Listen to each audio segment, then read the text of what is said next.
어, 이제 최근에 이제 조정민 목사님이라고 이제 한국 교교에서 원래 이제 아나운서를 하시다가 이제 하나님을 영접하고 지금 이제 목사님으로 교회를 섬기시는 그런 분이십니다.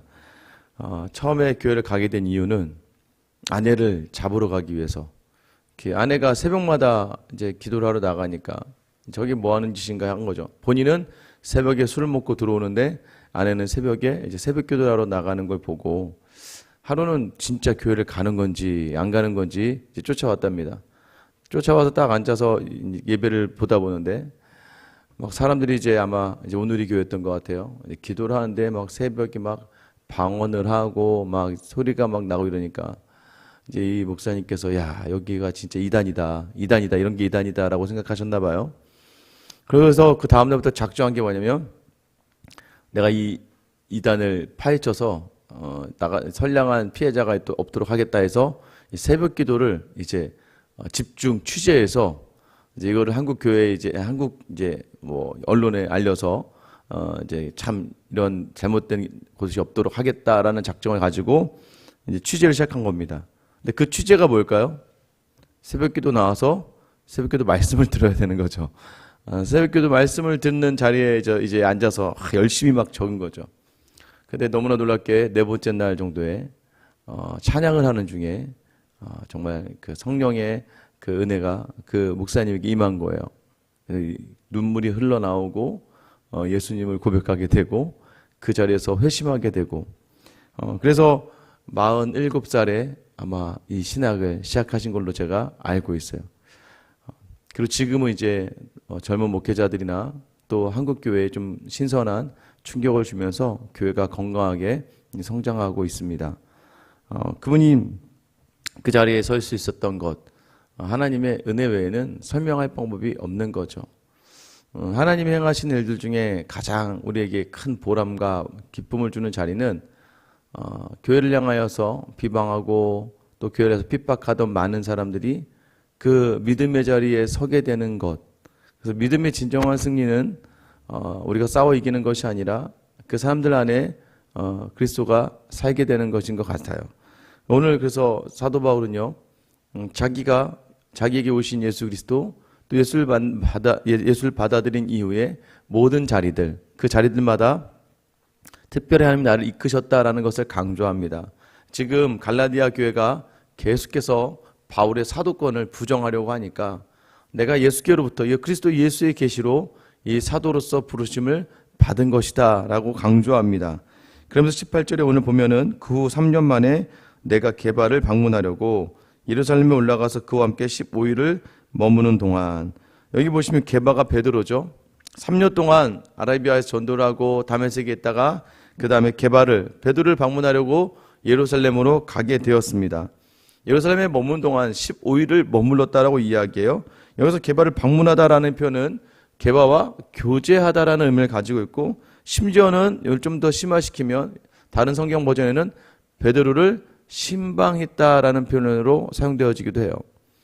근데 지금 이 바울이 이야기하는 게 무엇입니까? 당시 대사도였던, 초대교회 사도였던 베드로를 내가 신방했다.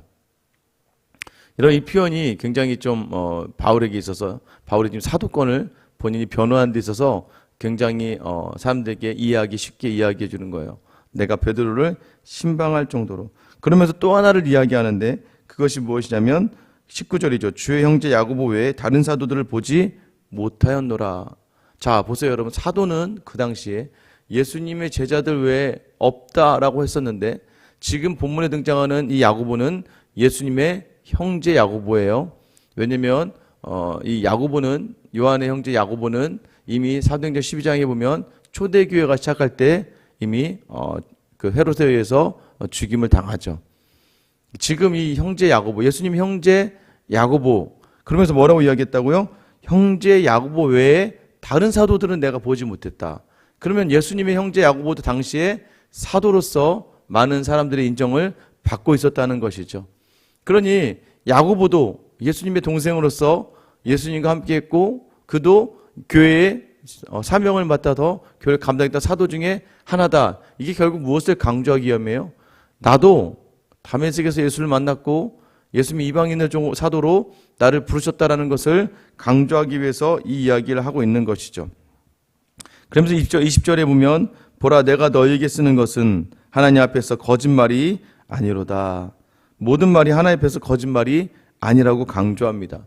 사도행전 9장 26절부터 30절에 보면 이 바울이 예루살렘으로 가서 이 사도들과 만난 장면을 묘사되어 있어요. 그러니까 결국 누가를 통해서도 이 기록된 사도행전의 기록이 바로 바울이 베드로와 야고보를 만난 장면. 근데 여기서 결정적인 역할을 해준 사람이 누구예요? 바로 바나바였죠. 바나바가 결정적인 역할을 해줘서 이 베드로와 야고보와 함께 바울이 교제하게 되고 결국에는 이 예루살렘 교회의 파송을 받게 됩니다. 바나바와 바울이 이제 안디옥 교회로 파송을 받게 되는 그런 과정 속에 있게 되죠. 근데 어쨌든 21절에 보시면 그 후에 내가 수리아와 길리기아 지방에 이르렀으나 그리스도 안에 있는 유대의 교회들이 나를 얼굴로는 알지 못하고 다만 우리를 박해하던 자가 전에 말하던 그 믿음을 지금 전한다함을 듣고 이후에는요 파송받기 전에 그 전 사이에 수리아와 길리기아 지방으로 가서 사역을 했다라고 이야기해요. 바울은 굳이 사도들이 사역을 하고 있는 장소들, 바울의 성교 원칙이 있습니다. 다른 사람이 닦아놓은 터에는 내가 아무것도 세우지 않는다. 그래서 사도들이 전하고 있는 말씀의 자리들이나 사도들에 의해서 파송된 그 자리를 바울이 가지 않았다는 거예요. 그리고 특별히 가는 곳마다 사람들이 이제 바울의 얼굴을 알지는 못하죠. 뭐 이름은 들었겠지만.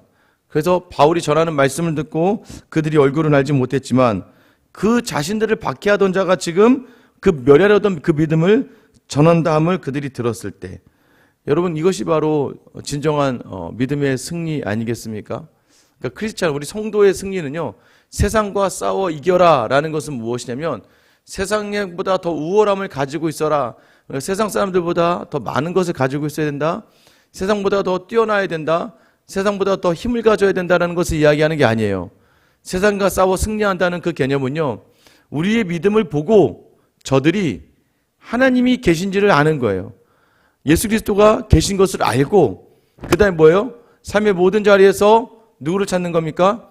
예수 그리스도를 찾는 자리까지 나아오게 하는 것이 바로 우리가 세상과 겨루어 이기는 자리라는 것을 여러분 기억하셔야 돼요. 사단의 세력, 세상의 세력을 물리치고 세상의 사람들을 하나님 앞으로 구원해 오는 것, 구원해 오는 그것이 바로 우리에게 주어진 세상과 싸움에 승리하는 거예요. 여러분 그래서요 여러분의 자녀와 또 가족과 또 직장과 사업에서요 우리가 정말 승리하는 건 뭐예요? 그 사람들에게 믿음에 있는 사람이 어떻게 살아내는지를 보여주고 그 사람들이 보면서 하나님이 예수님이 무언가 다르구나, 그 예수 믿는 사람은 무언가 다르구나, 그것을 보고 그리스도에 대한 관심, 하나님에 대한 그런 마음을 가지고 그들이 힘들고 어려울 때에 우리의 본을 삼아서 나올 수 있어야 되는 것이죠. 마지막에 우리에게 원하시는 바가 무엇일까요? 24절 말씀, 나로 말미암아 하나님께 영광을 돌리니라. 여러분 우리가 궁극적으로 바라봐야 될 삶의 자리는 바로 이거예요. 여러분을 통해서 하나님께 영광을 돌리느냐, 특별히 먼저 누가요? 여러분의 가족들, 특히 교회의 성도들, 여러분의 모습을 보면서 여러분이 정말 예전의 모습과 지금의 모습을 보면서 하나님의 살아계심을 보는가. 여러분 교회에서 우리 유익한 자리가 어디입니까? 우리 세례를 줄 때죠. 왜 세례를 줄 때가 우리에게 큰 감동이 있는 거예요? 이전에 주님을 몰랐던 사람들, 이전에 예수님이 나의 주님이 아니셨던 사람들, 또 자기 마음대로 세상을 살았던 사람들이 이 교회 여러분을 통해서 교회 나와서 예배를 드리다가 어느 날 인격적으로 주님을 만나고 세례받는 자리의 고백은 무엇입니까? 예수님이 나의 주인이십니다. 야, 어떻게 이게 될까? 그죠? 그렇게 완고하던 사람이, 그렇게 자기밖에 모르고 세상 중심으로 살았던 사람들이 예수를 만나는 그 역사들. 저는 제가 말씀을 전하면서도 우리는 믿으니까, 믿음이 있는 우리는 믿으니까 이 말씀 하나하나가 다 내게 진리로 다가올 수 있지만, 여러분 정말 제가 전하는 이 말을 듣는 다른 믿음이 없는 사람들에게 정말 이 말씀이 그들을 변화시킬 수 있을까? 할 수 있다는 거죠. 하나님의 말씀에 능력이 있다는 거예요. 그리고 하나님은 자기의 모든 사람들을 구원시키고자 하는 계획이 있다는 거예요. 그래서 우리를 부르신 줄 믿으시기 바랍니다. 여러분을 그래서 부르신 거예요. 세상을 향하던 여러분을 아무것도 아닌 나였던 그냥 죽을 수밖에 없는 우리를 믿음의 자료를 부르신 이유가 무엇입니까? 하나님 여러분을 통해 영광 받고 싶으신 거예요. 예전의 모습이 아니라 옛 습관이 아니라 하나님 주신 그 새 생명과 새로운 능력으로 말미암아 여러분들이 나타내는 모습들, 그래서 달라야 돼요. 믿음 있는 사람은 달라야 된다는 게 뭐예요? 믿음 있는 사람은 구별되어야 돼요. 구별된다는 건 결국 거룩해야 된다는 걸 이야기하는 거예요. 세상과는 다르구나, 무언가가 다르구나. 자녀들이 부모를 보면서 우리 어머니 아버지는 다른 부모들과는 다르구나. 또 우리 교회 성도님들은 교회 권사님, 집사님, 장로님 정도 되시면 정말 다르구나. 더 겸손하게, 더 두렵고 떨림으로 더 하나님만 영광 돌리기를 바라며 설 수 있는 사람이 되어야 되는 거예요. 누가 영광 받으시기 위해 우리를 부르신 자리일까요? 성경의 모든 자리도 마지막에 누가 영광 받으시면 되는 거예요. 제가 어제 말씀드렸잖아요. 우리에게 고난이 주어지는 이유가 무엇입니까? 아프고 시리고 막 지치고 너무나도 감당할 수 없는 억울함이 있는 자리가 무엇입니까? 여러분, 그 고난을 자랑하게 하시려고 누구로 말미암아요?